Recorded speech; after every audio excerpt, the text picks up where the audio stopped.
Hello everyone, Bella Malloy here, host of Seek Travel Ride, welcoming you to another midweek mini episode of our Cycle Shorts series. Each week I feature a listener of the show recounting their experiences of one day of their trip on a bicycle adventure that they have taken. Now, if you want to get involved in these episodes yourself and share your own story, the easiest way to do so is to send me an email to podcast@seektravelride.com.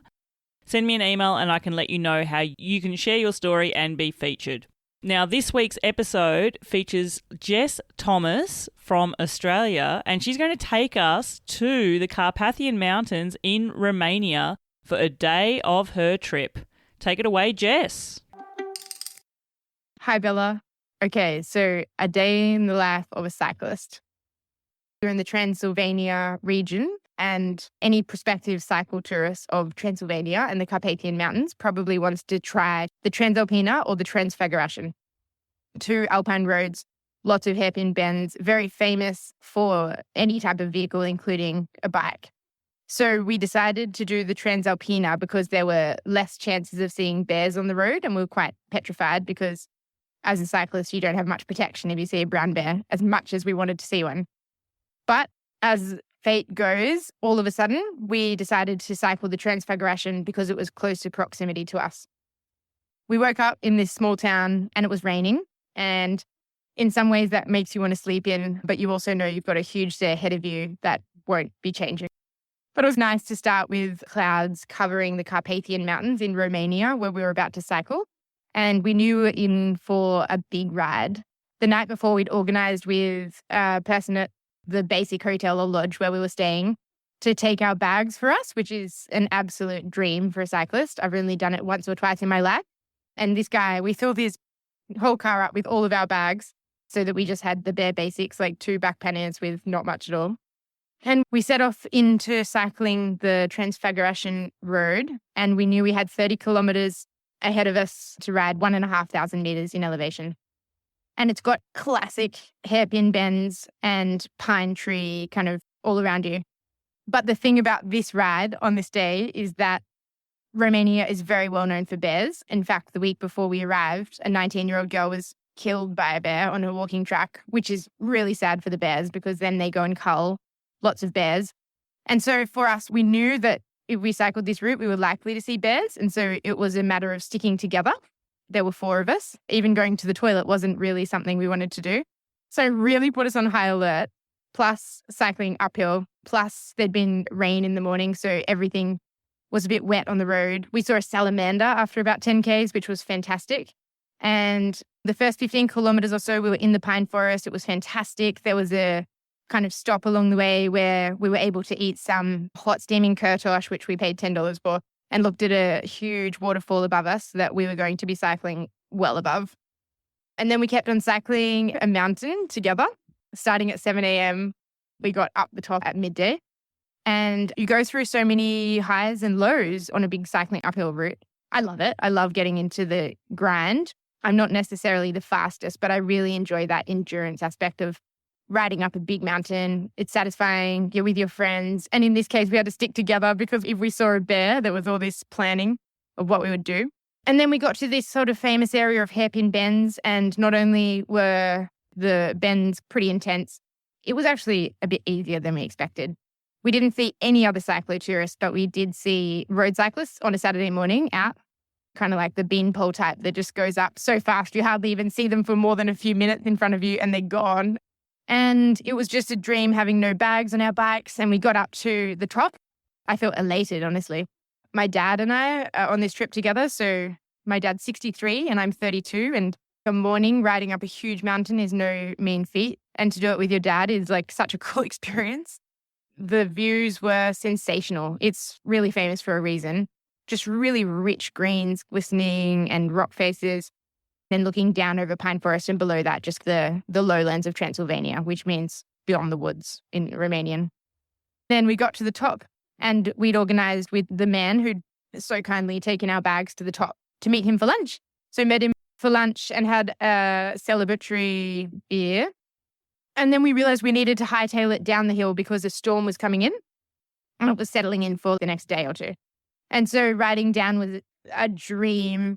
Oh, we're so blessed. Cars were piling up on the other side to come up to the top because there's a spectacular lake when you get up to the top of the Transfǎgǎrǎșan. And we just get to breeze past all the cars and go as fast as we want down the mountain. And those are the moments when I wish that all of my family and friends could just see through my eyes and we could share the experience. But it makes me feel so joyful. There's not much more in life that you need when you're cycling down a massive mountain in a country that you barely know anything about. It's just the dream. And then we got down. The road doesn't stop meandering through the pine forest. It was getting a bit late in the day because we'd pushed it and there were no hotels or anything like that. And we were starting to get a bit tired. That like kind of high gets converted to a bit of a low. Then it started raining and it was about 5 o'clock and we were alone. And all of a sudden, a bear is on the side of the road. It was a big bear, a big brown bear. It looked like it had been walking through the forest and had stopped for a rest on the side of the road. But there were no cars there. It was just us. And we all stopped about 100 meters from it and just looked at it, got a little bit closer. Your emotions are just running pretty high. My adrenaline spiked immediately. And there weren't any cars there for maybe a minute and a half. And so we really just got to enjoy seeing a bear in Romanian wilderness. The good thing about being on the bike is that you feel quite safe and you have this speedy getaway vehicle. Maybe not everyone agrees with that, but that's how it felt. And then the Romanian vehicles started to arrive. Cars formed a little line and even turned themselves wedged so that we were completely protected from going near the bear. And we moved pretty quickly past, but not so fast that we didn't get to look in the bear's eye. And it kind of put its paw up to say, what's that? That's something different to a car. And it felt really harmless and just a really cool moment. And we were all buzzed. The energy that had been low for that moment, it comes back with a vengeance. And all of a sudden I was just riding so fast up the little hill again. And I love that. I love the way that at the end of the day, you think that you're at your limit for endurance and energy, but then something can happen and you just tap into another sort of energy level that you didn't even know that you had. I feel like that's a bit of a gift you don't get to have all the time on cycle tours. Yeah. And then we were aiming to get through to the end of the Transfǎgǎrǎșan to camp out of the woods where there were no bears. But it was just getting a bit dark. And so I saw a sign for camping after having gone into another place and asking if we could maybe just camp in their vicinity because they have a bear fence. But they said no. And so we went a little further. And it's always that question of, is this day going to go well? Or is this day going to become really challenging? Can we relax now or should we just keep our guard up? I saw a sign for camping and it said 800 meters off to the left. So we got into the campsite and as we were riding that 800-meter road, it was quite rocky. It felt like we were in the forest. Crystal's phone started going off with an alarm that said, bear present in your area. And I thought it meant that there was a bear quite literally within 100 meters and it had, I don't know, maybe they had a GPS on it and it pings your phone. And I was like, just keep riding, Crystal. She had skinnier tires and it was really hard for her to ride on the gravel. And I didn't want to leave her behind to get attacked by the bear. But then we saw the campsite and we rolled in. As soon as we rolled in, it just started pouring with rain. And it makes you feel like you've made the right decision to go inside and stop. And it's much safer. And it's like confirmation bias. Love it. And we got up there to the camping spot and it was open, but classic. You're not actually able to camp there because it's not safe because they don't have a bear fence. So we booked a little cabin, went into the restaurant at the campsite in the woods, which was sort of like steaming because there'd just been rain and there were clouds in the pines. We just felt like it was the cherry on the cake for this day, cycling the Transfǎgǎrǎșan. I think we cycled 90 kilometers with a 1,500-meter mountain. Fortunately, not with panniers. Really grateful about that. Our legs would be too. And we had planned to maybe go and cycle the Transalpina, which is the equivalent about 40 kilometers to the west of the Transfǎgǎrǎșan. And my dad said, guys, that was so good, but I don't want to do that again. I think that just about sums up one of our favorite days so far, cycling across Eastern Europe on the Eurovelo 6, a trip that I'm on right now. Thank you so much, Jess, for sharing that day of your trip with us there. Wow, so many things to take away from it. Those dreamy mountain landscapes in Romania, those Carpathian mountains, those famous mountain passes with all their twists and turns on the snaky road. I mean, just imagine what it would have been like that day to be free of your loaded panniers as well. You would have felt like you were flying. Well, maybe not quite flying, but as you said, you definitely appreciated being able to take the passes on without the heavy loads as well.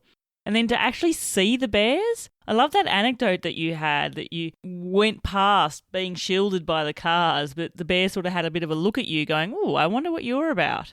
And then also just the way that you describe the emotions of a day of touring when it's hard like that. With the ups and the downs, you have the high of being energized by just what you've been able to achieve, but then also the low that comes because your energy is so sapped. And then just how quickly all of that can change around, almost seemingly in the blink of an eye. Listeners, I hope you enjoyed listening to Jess share that day of her trip. And you can look forward to listening to Jess in a few weeks' time on a long feature guest interview where I get into the details of her cycle touring backstory and into more of her adventures, which have taken her all over the world. Once again, I have a massive thank you to give to all of you super fans who have bought me virtual coffees to help support the show. You've clicked the link in the podcast show notes and bought me a virtual coffee. It all goes to funding the show and helping me get these episodes out to you each and every week. I want to give a shout out to Johnny G, who says, enjoyed my first listen and I'm looking forward to hearing your previous pods as well. I liked your style and interesting guests. Keep it up. Well, thank you, Johnny G. I'm glad that you have discovered the show. Make sure you trawl through that back catalogue because there are so many episodes with so many guests and everyone has a varied story and experience to share, which I hope will be inspiration for your own trips as well. And Sandra Katz says, great interview with my favourite biker, Jacob Ashton. Thank you so much for what you do. Well, thank you, Sandra, for supporting the show.